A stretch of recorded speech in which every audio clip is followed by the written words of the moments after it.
Hello, thank you.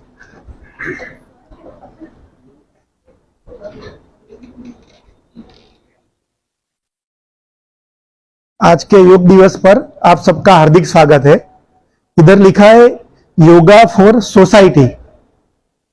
तो yoga for society मतलब हम सोसाइटी में जाके योगा करेंगे? नहीं।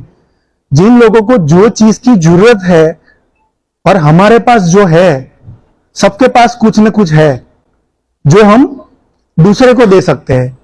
तो मैं 2-3 मिनट ही खाली हमारा जो निहार चैरिटेबल ट्रस्ट है 2007 से जो काम कर रहा है, पूरे इंडिया में जहां भी लेक्चर है, जेल के अंदर कोई प्रोग्राम है, हमारे जो आर्मी मैन है, पुलिस डिपार्टमेंट है, उनके लिए कार्यक्रम है।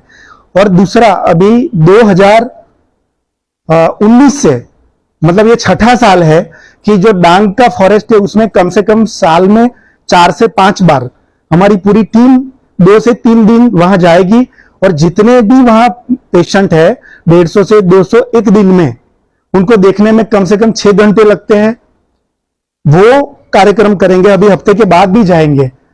और आप इधर एसी में बैठे हैं, मेरी पूरी जो कैबिन है पूरे दिन पेशेंट देखने की, उसमें भी एसी है। कैंप के लिए जब हम जाते हैं वहां गांव में जाने से पहले हम मजाक, बरोबर आवाज आ रही है? हाँ, गांव में जाने से पहले हम मजाक करते कि जिनको वॉशरूम जाना है वो जा लो, फिर वहां नहीं मिलेगा 5 घंटे तक। तो मैं सबको यही अनुरोध करता हूं कि अगर योगा फॉर सोसाइटी करना है तो कहीं भी छोटा सा शुरू कर दो। हमने ऐसे ही किया था। धीरे धीरे अपने आप आपको हेल्प मिलनी शुरू हो जाएगी और आपकी टीम बन जाएगी। हम मेन पॉइंट पर आते हैं। हम जब विदाउट सपोर्ट बैठते हैं, कमर रीढ़ की हड्डी सीधी रख के 50% योगा हो जाएगा। तो आप आज से एक काम शुरू करो कि अपने ऑफिस में अपनी चेयर पर जहां भी बैठते हो तो सीधा बैठना शुरू करो, क्योंकि हमारे शरीर में 650 से जो मसल्स है उसमें से 60% से ज्यादा मसल्स को इसको सपोर्ट देना पड़ता है। और आप जब सीधे बैठते हो तो सर्वाइकल का जो रीजन है, लंबर का रीजन है, वहां जो कंप्रेशन आती है, क्योंकि आप में से कोई ना कोई को हाथ में नमनेस है, सुन्न हो जाते हैं, कमर में दर्द है, खाली सीधे बैठने से इसमें आपको फायदा हो सकता है।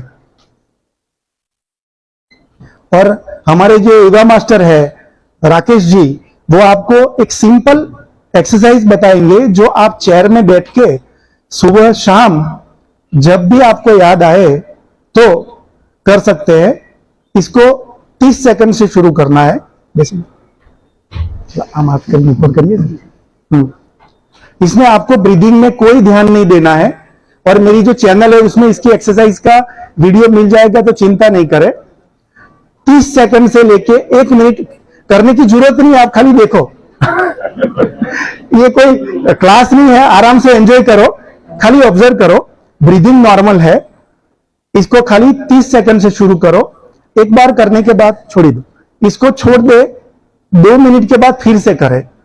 तो 3 बार सुबह, 3 बार शाम, केवल 4-5 दिन ये आप करोगे तो जिनको भी कमर की या गर्दन की तकलीफ है आपको खुद पता चल जाएगा।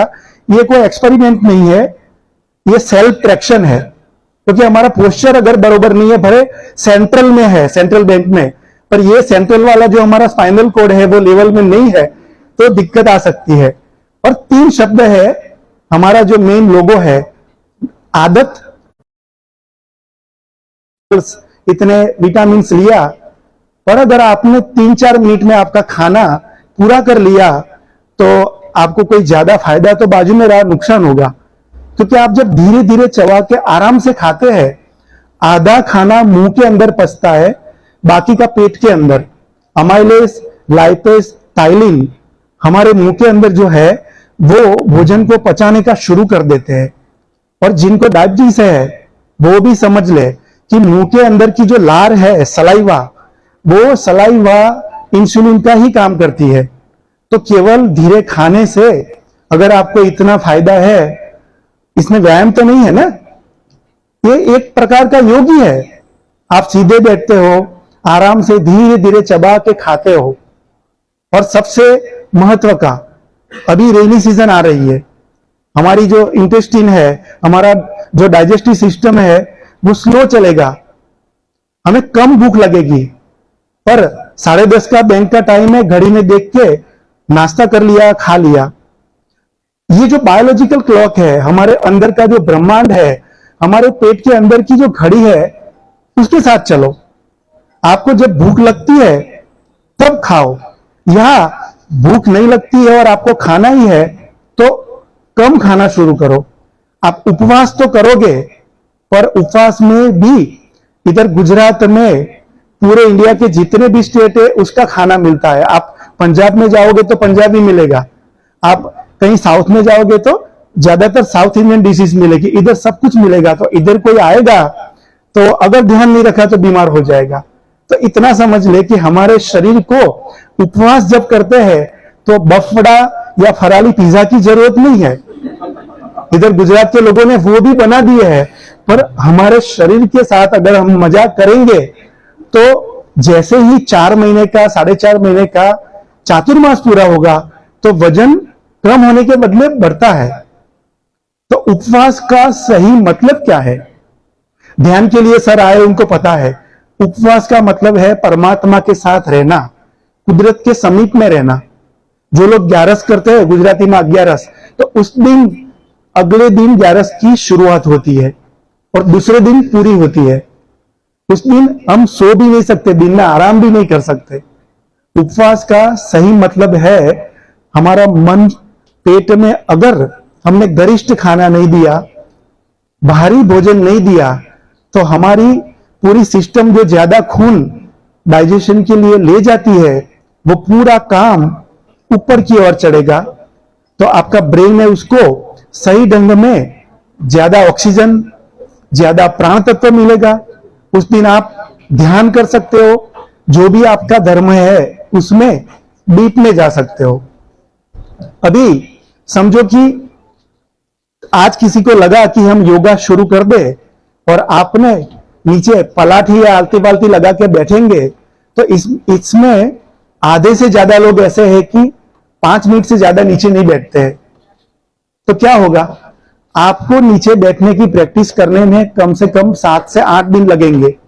पहले नीचे बैठना शुरू करें।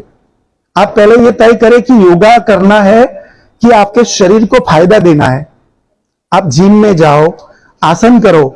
हमारा इरादा ऐसा है कि शरीर स्वस्थ रहे। तो जो भी शुरू करो उसको बेस से शुरू करो। तो आप जब भी नीचे बैठो, पैर सीधा रख के भी बैठ सकते हो। जिनकी पलाठी ठीक से नहीं लगती है, आलती मालती, वो लोग पैर सीधा करके बैठ सकते हैं, और आधी पलाठी लगती है तो आधी लगाए। बस आपका योग शुरू हो गया। कमर दर्द है और कोई तकलीफ है, साइटिका की प्रॉब्लम है, और आप सूर्य नमस्कार करोगे, आपकी प्रॉब्लम बढ़ सकती है। किसी को हार्ट का प्रॉब्लम है, स्टेंट लगी हुई है, एसिडिटी है, माइग्रेन है, और आप कपालभाति करोगे, भस्त्रिका करोगे, आपका प्रॉब्लम बढ़ेगा। क्योंकि हीट वेव्स आते हैं बॉडी के अंदर। जब आप कपालभाति और भस्त्रिका करते हो तो लीवर का जो बाइल है उसके पर उसके अटैक आते हैं। और जब कोई क्रिया शुरू करते हैं तो एकदम धीरे धीरे करनी है। 10 मिनट कपालभाति नहीं कर सकते, उसको 10 काउंट से शुरू करके अगर आप 30 तक ले जाते हो और 2-2, 3-3 सेट में 30-30 का सेट किया तो आपको उसका फायदा मिल सकता है। और फिर से याद रखें, जो हार्ट के मरीज है, एसिडिटी के मरीज है, सर्वाइकल में प्रॉब्लम है, लंबर में प्रॉब्लम है, ऐसे लोग न करें। स्टेंट रखा है वो न करें। जो पित्त प्रकृति वाले हैं, जिनको जल्दी से हेडेक हो जाता है, वो ना करें। इसका मतलब कपालभाति का नुकसान है? नहीं। जिनको डायबिटीज है और ये सब इश्यू नहीं है, उनकी शुगर उससे डाउन होती है। जो पंप लेते हैं, ब्रीदिंग का इश्यू है, वो अगर ठीक से कपालभाति करते हैं तो उनको फायदा होता है। पर कोई भी चीज है उसकी 2 साइड देखनी पड़ेगी। हम एक ही साइड देखेंगे तो उसमें नुकसान हो सकता है। अभी प्रॉब्लम सबसे बड़ा सुबह में होता है। जब सुबह में उठने के बाद ये पेट खाली नहीं होता है, जिसको हम कब्ज या कॉन्स्टिपेशन बोलते हैं। उसकी शुरुआत कहां से होती है? डाइनिंग टेबल से। डाइनिंग टेबल पर जितना कम टाइम आप दोगे, उतना ज्यादा टाइम दूसरे दिन सुबह में आपको वॉशरूम में देना पड़ेगा। क्योंकि आपने सलाइवा को अंदर नहीं भेजा, आपने खाना फटाफट खा लिया, तो आपकी जो इधर की सिस्टम है, इसके अंदर तो दांत नहीं है ना, जो भी दांत है वो मुंह के अंदर है। जिनको दांत बरोबर काम नहीं करते हैं वो लोग भी थोड़ा चबाएंगे, मुंह के अंदर फूड रखेंगे तो सलाइवा तो मिक्स होगी ना। हमारे फूड को सलाइवा की भी जरूरत है, इतना समझ ले। और बहुत से लोगों ने ट्राई किया है कि धीरे कैसे खाए, नहीं खा सकते। उसका सॉल्यूशन है 3-4 लंबी सांस ले, जब फूड सामने रखे उसकी जो सुगंध है वो नाक के अंदर जाए, और लंबी सांस लेते लेते मन के अंदर संकल्प करे कि आज से मैं धीरे खाऊंगा या खाऊंगी। 1 मिनट तक ही आपका संकल्प रहने वाला है। जो हमारा पुराना मन है वो 1 मिनट के बाद फटाफट खाना शुरू कर देगा। 3 मिनट का पहले अलार्म रखे, फिर खाना शुरू करें। 3 मिनट के बाद जब अलार्म बजे तो आपको ये पता चलेगा कि फिर से 1-8 मिनट धीरे खाए। 3-4 महीना अगर ये कसरत आपने चालू रखी तो जिनको भी वजन कम करना है, ये मेरी गारंटी है कि धीरे खाने से आपका 1 साल के अंदर 10 से 20 किलो वजन कम हो सकता है विदाउट डूइंग एनी डाइटिंग। क्योंकि आपके ही शरीर के अंदर जो आपका जो पाचक रस है, एंजाइम्स, वो आपकी मदद में आपने लाना अब शुरू किया। आपकी बैंकिंग की भाषा में जो डिपॉजिट ऐसे ही पड़ी है और आपने खर्च नहीं किया, उसको तोड़ के अब आप उसका उपयोग अपने भले के लिए कर रहे हैं। यही आपका सही योग है। अभी जिनको एनर्जी ज्यादा लानी है, उसके लिए कोई भी बीमारी है, कब्ज से लेकर कैंसर तक, मैं ये आपको कोई लेक्चर नहीं दे रहा हूं। मेरा 30 साल का जो क्लिनिक का जितने भी पेशेंट देखे हैं, अभी एक 4 दिन पहले मरीज आए जिनको मुंह का कैंसर है। उन मुंह के कैंसर में सर्वाइवल रेशियो बहुत कम है। बहुत कम लोग ऐसे हैं कि ट्रीटमेंट के बाद भी जिंदा रहते हैं। 4 साल से वो जिंदा है। वो रेगुलर 30 मिनट्स दिन में 2 बार प्राणायाम करते हैं। हमारी सारवार उन्होंने 4 महीने से चालू की। जो इधर जो भी चीजें थी जिसमें से पस निकल रहा था वो अभी सूख के ठीक हो गया। पर महत्व की बात यह है कि वो जिंदा है प्राणायाम से। तो प्राणायाम से जो प्राण तत्व है, वो प्राण तत्व हमारे शरीर के अंदर जो हम हवा जाती है उसमें से, जिसको हम ऑक्सीजन बोलते हैं, वो ऑक्सीजन में से प्राण तत्व अलग होके हमारी एनर्जी को अलग करके हमें देता है। उससे हमारी जो आयुष्य है वो तो बढ़ती है, पर सुबह में जब हम हमारा काम शुरू करते हैं, रात को सोते हैं, तब तक थकान नहीं लगती है। तो सिंपल, जिसको एक साइड से सांस लेनी है और निकालनी है, अपने चंद्र नाड़ी के તમારી ભાષામાં જે કહીએ બરોબર, હાથમાં રાખીને બતાવો, ચાલશે ને? ફાવશે ને? हाँ हाँ નહીતર હું પકડીશ। हमारी 2 नाड़ी होती है, एक चंद्र नाड़ी, दूसरी सूर्य नाड़ी। लेफ्ट नॉस्ट्रिल है वो हमारी चंद्र नाड़ी है, राइट नॉस्ट्रिल है वो सूर्य नाड़ी। तो हमें चंद्र नाड़ी चलाना है तो राइट हैंड से राइट नॉस्ट्रिल लॉक करेंगे, लेफ्ट नॉस्ट्रिल डीपली इनहेल करेंगे और फिर वहीं से सांस निकालना है। तो आपको भी करना है तो थोड़ा करा देते हैं, इंटरेस्ट है तो। इंटर साहब का लेक्चर थोड़ा, और ऐसे ही राइट नॉस्ट्रिल होता है कि उंगली से, राइट हैंड की उंगली से लेफ्ट नॉस्ट्रिल लॉक करना है, राइट से डीपली इनहेल करना है और वहीं से सांस निकालना है। ये दोनों नाड़ी साथ में चलेगी तो बीपी में भी काफी फर्क पड़ेगा। जिसका बीपी हाई है तो वो चंद्र नाड़ी ज्यादा करेंगे तो ठीक रहेगा। करो करो, તમે કરીને બતાવો એટલે હું પછી પ્રેક્ટિકલ કરો ને લેફ્ટમાં। હા કરો કરો, 5 વાર बताई दो। ये चंद्र नाड़ी है। ये चंद्र नाड़ी से सांस ले रहे हैं। प्राणायाम का एक नियम है कि आप जब सांस निकालो, ठीक से समझना, तो थोड़ा सा पेट अंदर ले लो। हमारे शरीर के अंदर रेजिडुअल एयर रहती है 2 से 3 लीटर लंग्स में और बाकी के एरिया में। तो जब आप सांस निकालते टाइम पेट को थोड़ा सा अंदर लोगे तो दूसरी सांस लंबी आएगी। ये बहुत महत्व की बात है। आप ऐसे ही करते रहोगे, पूरा जीवन पूरा हो जाएगा। ये करोगे तो आपको मल्टीप्लाई हो जाएगा बेनिफिट, क्योंकि एक बार सांस निकालना सीख गए तो ही नई सांस आएगी। सुबह में आपका पेट खाली होगा तो जो फूड ले रहे हो उसमें से विटामिन मिलेंगे। पूरे जीवन कब्ज में ये टंकी भरी रहेगी। पूरे जीवन फेफड़े के अंदर कफ है तो ये टंकी भरी रहेगी। अब बीजी बाजू से बताओ। अभी राइट से सांस लेनी है, राइट से निकालनी है। ये सूर्य नाड़ी का उपयोग कर रहे हैं। जिनको वजन कम करना है, जिनका डाइजेशन सुधारना है, उनको राइट साइड वाला जो ब्रीदिंग है वो हेल्पफुल है। और जिनको मन शांत करना है वो चंद्र नाड़ी से करें। हमारे लेफ्ट साइड के ऑर्गन में हार्ट आता है, हमारा जो ब्रेन का पोर्शन है लेफ्ट साइड का वो भी हमारे इमोशंस के साथ उस तरह से जुड़ा है। तो ये पूरी हमारी चंद्र और सूर्य की जो नाड़ी इडा पिंगला जो योग में लिखी है वो हमारे शरीर शास्त्र के साथ ही जुड़ी हुई है। इडा पिंगला जो बोलते हैं सूर्य चंद्र बोलते हैं। अब अनुलोम विलोम बताओ तो बेसो। तो हमारा जो हार्ट है उसके साथ हमारे मन की असर होती है। हमारा जो लीवर है वो हमारा सूर्य है। हमारा जो इमोशंस है, हमारा मन है, वो हृदय के अंदर स्थित है। तो आप ठीक से समझ लो, बीपी की टैबलेट भले कोई ले रहा है पर जब तक उनका मन सही मायने में शांत नहीं रहेगा तब तक मेडिसिन से उनका बीपी का जो 120-80 है वो रहेगा, पर नींद की जो डेप्थ है, हम बीटा लेवल से ऊपर और नियर टू अल्फा लेवल बोलते हैं, वो नहीं आएगी। तो प्राणायाम से कोई दवा बंद करने की जरूरत नहीं है, क्योंकि आप 10-15 साल से बीपी की दवाई ले रहे हो और 10 दिन प्राणायाम करने के बाद आपका मन ठीक हो जाएगा। 10 जन्म लगते हैं शांत होने में। तो वो कोई ऐसा ट्राई मत करो, खाली अपने आप को ज्यादा बेनिफिट कहां से मिले, क्योंकि अगर जंप लगा दिया तो नुकसान हो जाएगा। अभी इसके बाद अनुलोम विलोम में अनुलोम विलोम के जो बेनिफिट्स है वो राकेश जी आपको बताएंगे, फिर उसके ऊपर जाएंगे। हाँ कही तो सामने मुझे नहीं आता। ओके, तो तुम्हें बताओ। अनुलोम विलोम में लेफ्ट से सांस लेनी है और राइट से निकालनी है, और जब सांस निकाले तब थोड़ा सा पेट अंदर लेना है, फिर जहां से निकाली राइट से वहीं लेके लेफ्ट में। ये कॉमन प्राणायाम की अनकॉमन बात मैं आपको बता रहा हूं जब पेट अंदर लेते हैं तो, क्योंकि आप कहीं भी जाओ तो देखना योगा तो कर रहे हैं लोग, पर जो पेट अंदर लेने की बात है ना उसके पर फोकस नहीं है। कमर सीधी रख के अगर योगा नहीं किया तो आपने कोई भी प्राणायाम किया तो उससे डैमेज हो सकता है, और ज्यादा डैमेज हो सकता है। जो हवा की गति बाहर होती है तो जो ही डैमेज होता है उससे ज्यादा अंदर होता है, तो वो भी हमेशा समझे।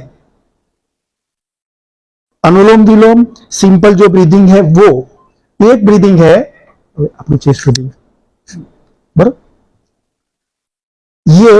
ये सबके जितने भी वीडियो है मुकेश पटेल हेल्थ इम्यूनिटी लिखोगे तो यूट्यूब, फेसबुक, इंस्टाग्राम सब में आपको मिल जाएंगे।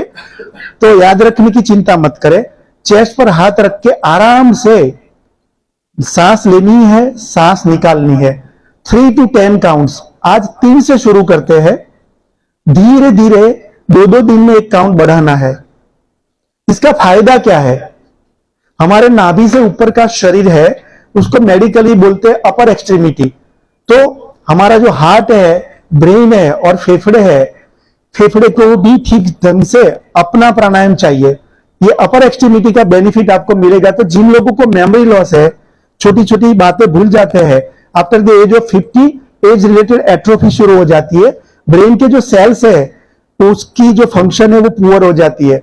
कहीं ना कहीं आपके साथ 60 के ऊपर, 50 के ऊपर वाले जो लोग हैं उनको भी पता है कि क्या होता है। ये प्राणायाम अपर एक्सट्रीमिटी में काम करता है। लगता है सिंपल, पर अभी आप ट्राई करो, 5 करोगे तो 1 मिनट के लिए सिर भारी हो जाएगा, क्योंकि जगह नहीं है इधर और इधर। आप लिफ्ट में बैठ के ऊपर आते हो, सुबह में टाइम मिला तो 20 मिनट्स का या 30 मिनट्स का वॉक करके आपकी एक्सरसाइज पूरी हो गई। और आप लोग, जनरल बोलता हूं, कोई दौड़ता भी होगा, जो वॉक करते हैं वो भी आराम से करते हैं ना, तो आपके फेफड़े को कहां कष्ट हुआ? तो इसको खुलने का तो टाइम ही नहीं मिला ना। जब इसको खोलते हैं तब खुलता है। तो सेफ वे में चेयर पर बैठ के, नीचे बैठने की भी जरूरत नहीं है, आप इसको खोल सकते हो। किसी को कोई भी क्वेश्चन पूछना है तो हाँ, है ना। आपको कोई भी क्वेश्चन पूछना है कोई डिजीज के पर या योग के पर तो आप सवाल कर सकते हैं, तो वो मुझे लगता है थोड़ा अच्छा रहेगा।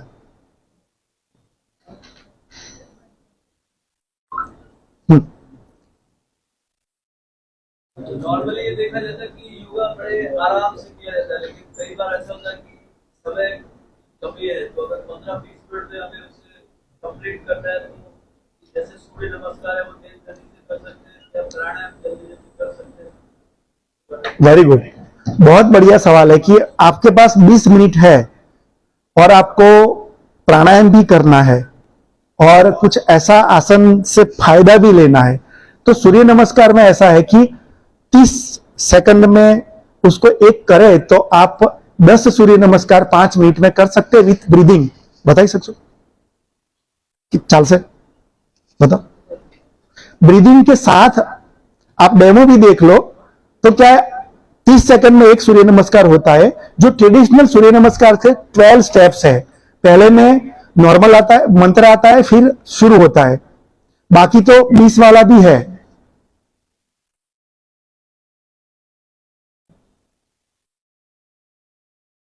इसमें बीच में एक स्टेप ऐसा आता है जिसमें आपके जी सांस है, ब्रेथ, उसको होल्ड करना है ये पोजीशन में, फिर सांस लेनी है, निकालनी है, लेनी है, निकालनी है, और उसको क्रॉस टैली करना है। जब सेकंड स्टेप से आपने सांस ली तो जब पूरा करो तो उसी स्टेप में वो आना चाहिए, तब जाके आपने सही किया। 30 सेकंड में एक होनी चाहिए, बस उतना समझ लो।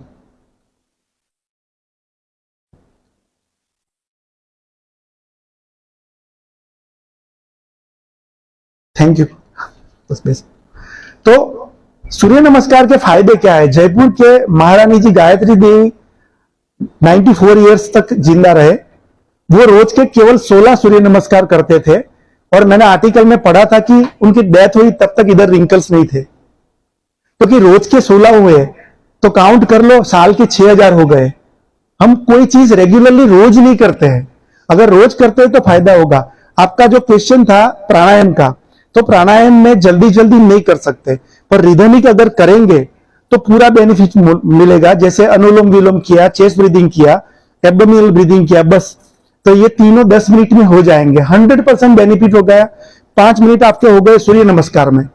5 मिनट जो ज्वाइंट के लिए आसन है, 2-3 जो भी ज्वाइंट आपके बरोबर काम नहीं कर रहे हैं, बस वो कर लिया तो 20 मिनट में आपके योगा हो गए। इधर जितने भी लोग बैठे हैं, मेरी जिंदगी का, मेरे जीवन का अनुभव आपको बता रहा हूं। अभी मेरा 60 कंप्लीट हुआ, अभी 61 होगा। तो पिछले 43 ईयर से डेली 1 आवर का मेरा वॉकिंग का नियम है। और मैंने देखा है कि वॉकिंग करने से हम रात को जब सो जाते हैं तो नींद भी तुरंत आ जाती है, बीच में हमारी जो नींद है वो खुलती भी नहीं है, और सुबह में जगते हैं तो एकदम फ्रेश। इसका फायदा क्या वॉकिंग का? शुगर के लिए, बीपी के लिए नहीं, हमें खुश रखने के लिए, प्रसन्न रखने के लिए हमारे ब्रेन के अंदर, हमारे शरीर के अंदर एक न्यूरोट्रांसमीटर का सिक्रीशन होता है, that is called serotonin. Serotonin हमें मूड में रखता है। सर जो ध्यान बताएंगे, वो ध्यान का मतलब ही यही है कि हमारे शरीर के अंदर जो ड्रग हार्मोन है, एंडोर्फिन वगैरह का सिक्रीशन होता है। तो आप जब चलोगे तो आपका मन प्रसन्न रहेगा। पर 100 दिन पहले करो, मेरी बात भी मत मानो। मैं हमेशा मेरे प्रोग्राम में, टीवी शोज में कहता हूं कि कोई भी बात थोड़े दिन करो, आपको लगे कि ये सही है तो ही इसको फॉलो करो। 100 डेज आप चलोगे, 5 मिनट से शुरू करो, धीरे धीरे 1 महीने के अंदर 20 मिनट्स का वॉकिंग शुरू करो। 20 मिनट्स का वॉकिंग अगर आपने दूसरे 1 महीने तक रख दिया, 100 दिन के अंदर 45 मिनट्स तक आप पहुंच जाओगे। ये आपकी पूरी सिस्टम को बदल देगा। और दूसरा, पूरे दिन आप कुछ भी करते हो, चाहे आप ऑफिस में हो, जो लोग ये सुन रहे हैं फेसबुक के माध्यम से, दूसरी जगह काम कर रहे हैं, इसमें एक ही है, आप पूरे दिन अगर काम नहीं करते हो तो आपके शरीर के अंदर की सिस्टम आपको कहीं सपोर्ट नहीं करेगी। ना डाइजेशन में करेगी, ना एक्सरसाइज में करेगी, ना स्लीप में करेगी। क्योंकि हमारे अंदर की जो सिस्टम है, हमारा पूरा कॉस्मोस है, वो एक ही भाषा समझता है, फीलिंग। आप जो करते हो वो ही समझता है, आप जो बोलते हो वो नहीं समझता है। ये ठीक से समझ लो। तो पूरे दिन आपका जैसा जाएगा ऐसी ही रात जाएगी, जैसी रात जाएगी ऐसा दूसरा दिन जाएगा, और ये जन्म जैसा गया वैसी ही मृत्यु जाएगी। तो योग का मतलब भाषण नहीं है, योग का मतलब इस क्षण से आपके अंदर आप क्या परिवर्तन लाना चाहते हो वो है। ऐसे मरीज हमारे हैं, इस सबके इंटरव्यू में रेगुलरली रखता हूं सोशल मीडिया पर, जिनको उठा के भी लाए हैं और घुटने का प्रॉब्लम है, और वो आराम से पैर को फोल्ड करके अभी नीचे बैठ के 1-1 घंटे तक अपना घर का काम करते हैं। ये कैसे हुआ? हमने इनको इतनी ज्यादा मेडिसिन हमारी टीम ने नहीं दी है, हमने इनको इतना टफ डाइट नहीं दिया है, तो ये पॉसिबल हुआ ना। तो आपके जीवन में क्यों पॉसिबल नहीं हो सकता है? और कोई सवाल हो तो